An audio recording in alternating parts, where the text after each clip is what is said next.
الحمدللہ رب العالمین والعاقبۃ للمتقین والصلاۃ والسلام علی سید الانبیاء وخاتم النبیین اعوذ باللہ السمیع العلیم من الشیطان الرجیم بسم اللہ الرحمن الرحیم۔ یہ نماز سیکھیں، فہم نماز کلاس کا سلسلہ الحمدللہ جاری ہے۔ اس میں طہارت کے حوالے سے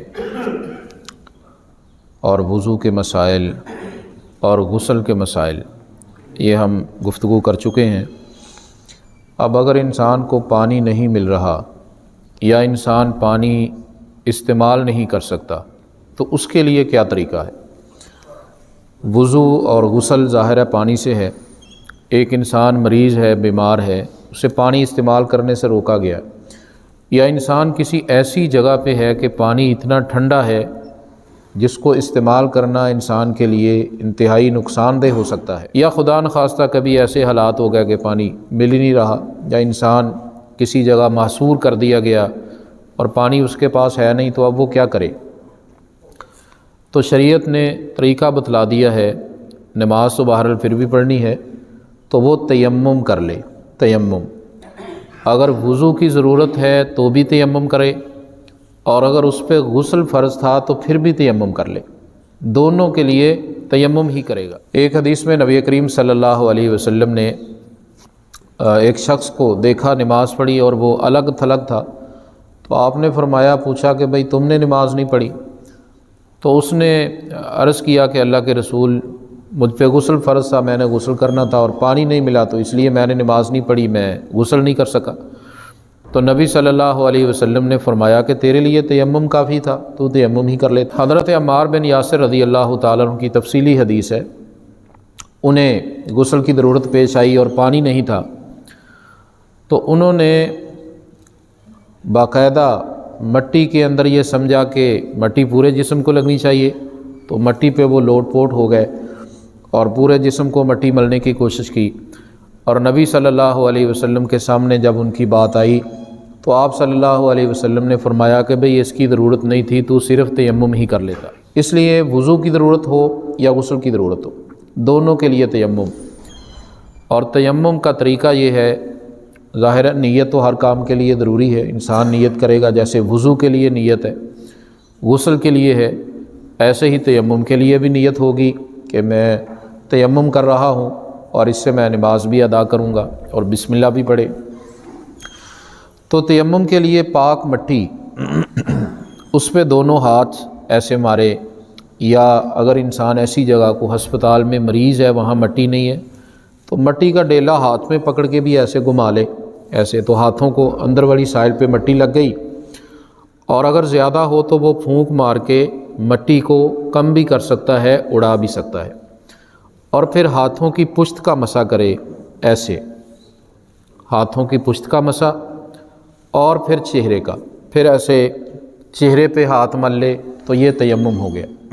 یہ تیمم کا انتہائی آسان طریقہ ہے، ایک ہی دفعہ ہاتھوں کو مٹی پہ مارنا ہے، یا مٹی کا کوئی ڈیلا وغیرہ لے کے ہاتھ میں ایسے اس کو گھما سکتے ہیں، اگر زیادہ ہے تو پھونک مار کے مٹی کو اڑا لیں اور ہاتھوں کی پشت کا مسح کر لیں۔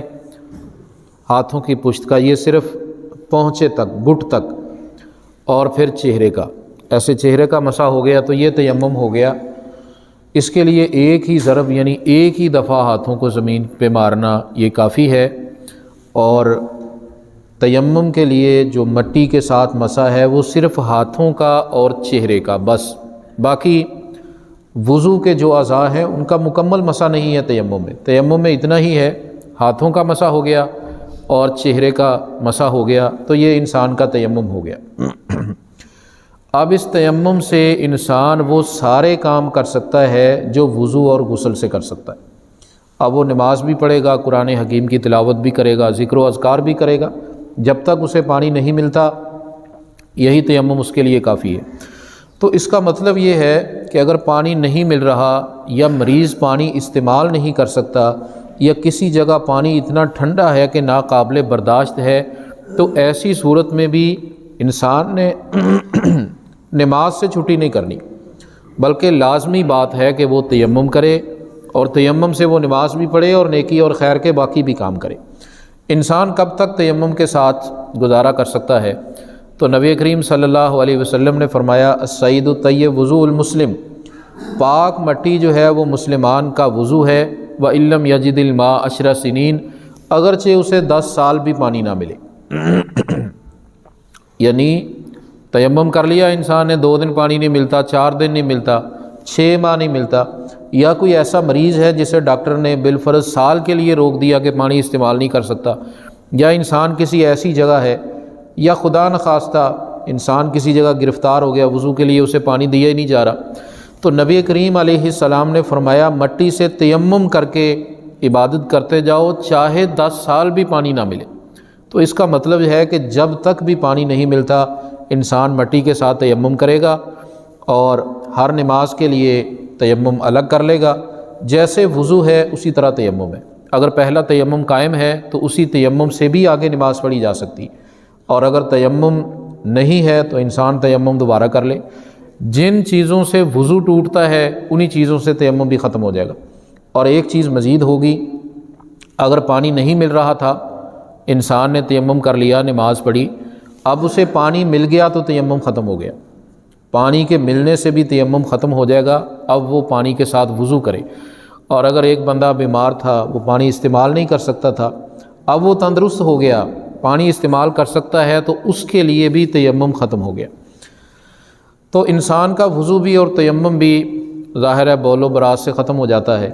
اسی طرح اگر انسان لیٹ کے سو گیا، اگر بیٹھے بیٹھے بغیر ٹیک لگائے کوئی اونگ آ گئی، تھوڑی نیند آ گئی، اس سے وضو یا تیمم نہیں ٹوٹتا، کیونکہ وہ نیند گہری نہیں ہوتی۔ اگر گہری ہو تو انسان گر جائے، لیکن اگر انسان لیٹ گیا ہے اور لیٹ کے اسے نیند آ گئی ہے تو اب اس کا وضو ٹوٹ گیا ہے۔ تیمم ہے تو تیمم بھی ٹوٹ گیا، وہ دوبارہ وضو کرے گا یا دوبارہ وہ تیمم کرے گا اگر اس نے تیمم کرنا ہے۔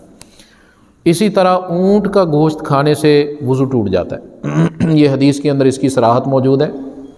باقی کوئی گوشت کوئی چیز انسان کھا پی لے اس سے وضو ختم نہیں ہوتا، لیکن اگر انسان نے اونٹ کا گوشت کھایا تو اونٹ کا گوشت کھانے سے وضو اس کا ٹوٹ گیا، تیمم ہے تو وہ بھی ختم ہو گیا، اب وہ دوبارہ وضو کرے گا، یا اگر تیمم اس نے کرنا ہے تو وہ تیمم کرے گا۔ تو جنابت کا مسئلہ ہو یا صرف وضو کا، تو دونوں کے لیے ہی تیمم کافی ہے، دونوں کے لیے تیمم کافی ہے۔ اور انسان اس میں ہچکچاہٹ محسوس نہیں کرے گا کہ نہیں اب اگر بالفرض کسی وجہ سے غسل کرنا اس کے لیے ممکن نہیں ہے واقعتاً، تو وہ تیمم کر کے نماز ادا کرے گا، چاہے اس کے لیے کتنے بھی دن یا کتنا بھی وقت لگ جائے۔ نمازی کے لباس کا مسئلہ بھی بڑا اہم ہے۔ لباس انسان کا پاکیزہ صاف ہونا چاہیے، اس پہ گندگی کوئی ایسی چیز نہ لگی ہو جس سے نماز نہیں ہوتی اور جو پاکیزہ نہیں ہے۔ مرد کے لیے جو لباس لازمی ہے، ستر عورہ کہتے ہیں، وہ ناف سے لے کے گھٹنے تک ہے، ناف سے لے کے گھٹنے تک، یعنی یہ تو فرض اور لازمی ہے، اتنا حصہ مرد کا چھپا ہوا ہونا چاہیے۔ اور خاتون کے لیے سارا جسم ہی چھپانا لازم ہے، اس کے لیے ہاتھ ہیں یا پاؤں کی پشت ہے، یا اگر وہ ایسی جگہ نماز پڑھ رہی ہے جہاں غیر محرم کی نظر نہیں پڑ رہی تو ظاہر ہے پھر چہرہ کھلا رکھ کے بھی وہ نماز پڑھ سکتی ہے، گھر کے اندر ہے یا کسی اور محفوظ جگہ میں ہے۔ اگر ایسی جگہ ہے کہ جہاں غیر محرم کی نظر پڑ رہی ہے تو پھر وہ ظاہرہ پردہ بھی کرے گی۔ تو عورت کا سارا جسم ہی پردہ ہے، اور مرد کے لیے ناف سے لے کے گھٹنے تک یہ پردہ ہے اور یہ لازم ہے اس کا چھپانا۔ باقی ویسے تو یہ فرمایا گیا خذوا زینتکم عند کل مسجد، مسجد کی طرف آتے ہوئے تم زیب و زینت کا اہتمام کرو، اچھا لباس پہنو، جیسے کسی کو ملنے کے لیے جانا ہوتا ہے تو مناسب صاف ستھرا لباس انسان نے زیب تن کیا ہو۔ تاہم اگر ناف سے گھٹنے تک ستر چھپا ہوا ہے اور مرد کے کندھے پہ بھی کوئی چیز ہے تو اس کی نماز بہرحال ہو جائے گی، نماز اس کی ہو جائے گی۔ اور خاتون کے لیے پورا جسم ہی پردہ ہے، اور خاتون کی نماز ننگے سر نہیں ہوتی۔ نبی کریم صلی اللہ علیہ وسلم نے فرمایا کہ عورت بچی جب بالغہ ہو جائے تو پھر ننگے سر اس کی نماز نہیں ہوتی۔ اس کا مطلب یہ ہے کہ مرد کی نماز ننگے سر ہو سکتی ہے۔ ویسے یہ جو روٹین ہے کہ ٹوپیاں مسجدوں میں رکھی ہوتی ہیں اور نماز کے وقت لے لیتے ہیں، بعد میں اتار دیتے ہیں، یہ کوئی مناسب عادت، مناسب روٹین نہیں ہے۔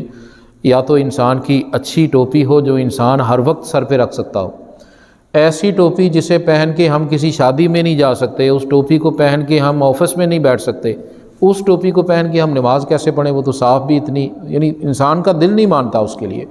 اس لیے یا تو مناسب صاف ستھری پگڑی، رومال، ٹوپی وہ انسان رکھے، اور بہتر ہے کہ ہر وقت رکھے۔ ویسے یہ عرف کا مسئلہ ہے، نماز کے لیے شرط نہیں ہے، تو نماز مرد کی ننگے سر بھی ہو سکتی ہے، خاتون کی نماز ننگے سر نہیں ہوگی۔